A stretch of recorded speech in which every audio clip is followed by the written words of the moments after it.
வணக்கம். நீங்கள் இணைந்திருப்பது தடம் நியூஸ் யூடியூப் தளத்துடன். முதலில் தலைப்புச் செய்திகள். பாடசாலை மாணவர்களுக்கு இழைக்கப்படும் அநீதி, அரசாங்கம் எடுத்துள்ள அதிரடி முடிவு. புதிய மின்சார திருத்த சட்டம் மூலம் விரைவில் அறிமுகப்படுத்தப்படும், வெளியான அறிவிப்பு. எரிபொருள் நிலவரம் தொடர்பில் வெளியாகியுள்ள புதிய அறிவிப்பு. இணைய வழி வருமானம் மீதான வரி விதிப்பு அரசாங்கத்தின் பிழையான தீர்மானம், வஜிர அபேவர்த்தன. பாடசாலை பாடத்திட்டங்களில் ஏற்படவுள்ள புதிய மாற்றங்கள். இனி விரிவான செய்திகள். சீசன் பற்றுச்சீட்டுகளை வைத்திருக்கும் பாடசாலை மாணவர்களை பேருந்தில் ஏற்றாமல் செல்லும் இலங்கை போக்குவரத்து சபை சாரதிகள் தொடர்பில் முறைப்பாடு அளிக்க அவசர தொலைபேசி இலக்கம் ஒன்று அறிமுகப்படுத்தப்பட்டுள்ளது. அதன்படி குறித்த விடயம் தொடர்பான முறைப்பாடுகளுக்கு 1958 என்ற எண்ணை தொடர்பு கொள்ளலாம் என அமைச்சர் பிமல் ரத்நாயக்க தெரிவித்துள்ளார். போக்குவரத்து, நெடுஞ்சாலைகள், துறைமுகங்கள் மற்றும் சிவில் விமான போக்குவரத்து தொடர்பான அமைச்சர்கள் ஆலோசனை குழுவில் சமீபத்தில் நடைபெற்ற கலந்துரையாடலின் போது இந்த முடிவு எடுக்கப்பட்டுள்ளது. இந்த நிலையில் இதுபோன்ற தவறான செயல்களுக்கு எதிராக கடுமையான சட்ட நடவடிக்கை எடுக்கப்பட உள்ளதாக பிமல் ரத்நாயக்க குறிப்பிட்டுள்ளார். அதன்படி இதுகுறித்து இலங்கை போக்குவரத்து சபை அதிகாரிகளுக்கு மற்றும் நடத்துனர்களுக்கு ஏற்கனவே அறிவிக்கப்பட்டுள்ளதாகவும் அமைச்சர் மேலும் தெரிவித்துள்ளார். புதிய மின்சார திருத்த சட்டம் மூலம் விரைவில் அறிமுகப்படுத்தப்படும். இதன் கீழ் இலங்கை மின்சார சபை பிறக்கப்படுவதும் நீக்கப்படுவதும் என்று வர்த்தக அமைச்சர் வசந்த சமரசிங்க நேற்று பாராளுமன்றத்தில் தெரிவித்தார். எங்கள் அரசாங்கம் எந்த மின் நிலையங்களையும் அல்லது மின்சார பரிமாற்றத்தையும் தனியார் மயமாக்காது. முந்தைய அரசாங்கம் சிஇபியை 8 தனித்தனி நிறுவனங்களாக பிரிக்க திட்டமிட்டது. ஆனால் எங்கள் அரசாங்கம் அத்தகைய நடவடிக்கையை மேற்கொள்ளாது என்று அவர் கூறினார். முன்பு ஒரு அலகுக்கு ரூபாய் 30 இருந்த மின்சாரத்தின் விலையை எம்மால் ரூபாய் 18 முதல் 19 வரை குறைக்க முடிந்துள்ளது என்று அவர் கூறினார். மின்சாரம் மிக குறைந்த விலையில் வாங்கப்படுவதை என்பிபி அரசாங்கம் எப்போதும் உறுதி செய்யும் என்று அமைச்சர் தெரிவித்தார். இதேவேளை எந்த ஒரு சந்தர்ப்பத்திலும் அவசர மின்சார கொள்முதல் செய்ய போவதில்லை என புதுப்பிக்கத்தக்க எரிசக்தி அமைச்சர் குமார ஜெயக்கொடி தெரிவித்துள்ளார். பாராளுமன்றத்தில் நடைபெற்ற விவாதத்தில் பங்கேற்று உரையாற்றிய அமைச்சர் இதனை குறிப்பிட்டார்.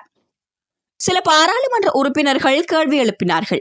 டீசல் மின் உற்பத்தி நிலையங்களில் இருந்து கொள்முதல் செய்ய போகிறோமா அல்லது அவசர கொள்முதல்களுக்கு செல்கிறோமா என்று. எங்களுக்கு அவசர மின்சார கொள்முதலுக்கு செல்ல எந்த அவசியமும் இல்லை. இப்போது இந்த நாட்களிலும் புதுப்பிக்கத்தக்க எரிசக்தி பற்றாக்குறையாக இருந்தாலும் நாங்கள் முதலில் சிஇபியின் டீசல் மின் உற்பத்தி நிலையத்தில் இருந்து எடுப்போம். சிஇபியின் டீசலால் இயங்கும் மின் உற்பத்தி நிலையங்கள் உள்ளன. அவற்றிலும் குறைந்த செலவில் இயங்கும் ஒன்றில் இருந்துதான் நாங்கள் எடுக்கிறோம் என்று அவர் கூறினார்.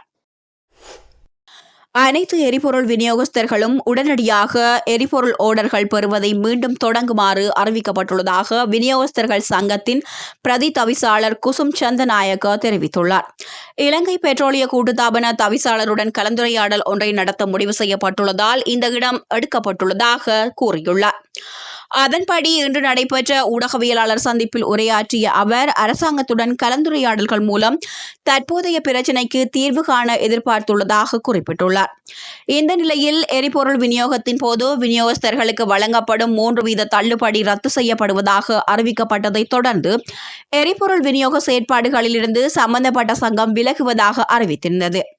அதன் காரணமாக மீண்டும் எரிபொருள் தட்டுப்பாடு ஏற்பட்டுவிடும் என்ற பீதியடைந்த மக்கள் எரிபொருள் நிலையங்களில் குவிந்து வரிசையில் நின்று கொள்வனவில் ஈடுபட்டனர். எனினும் நாட்டில் மீண்டும் ஒரு எரிபொருள் பற்றாக்குறை ஏற்படாது என்றும் தற்போது போதுமான எரிபொருட்கள் கையில் இருப்பதாகவும் அரசாங்கம் அறிவித்துள்ளது. இணையம் வழியாக இலங்கைக்கு நிதி பெற்று தரும் இளைஞர்கள் மீதான வரி விதிப்பு அரசாங்கத்தின் பிழையான தீர்மானம் என வஜிர அபேவர்த்தன தெரிவித்துள்ளார்.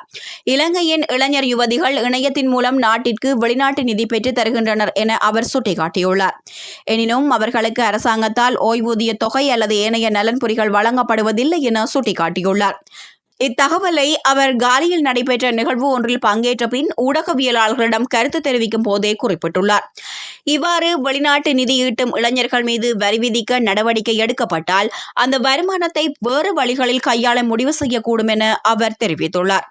மேலும் எரிபொருள் நிலையங்களில் வழங்கப்படும் லாபத்தை நீக்க அரசாங்கம் எடுத்த முடிவின் முக்கிய காரணம் அனுபவமற்ற நிர்வாகம் எனவும் அவர் குறிப்பிட்டுள்ளார்.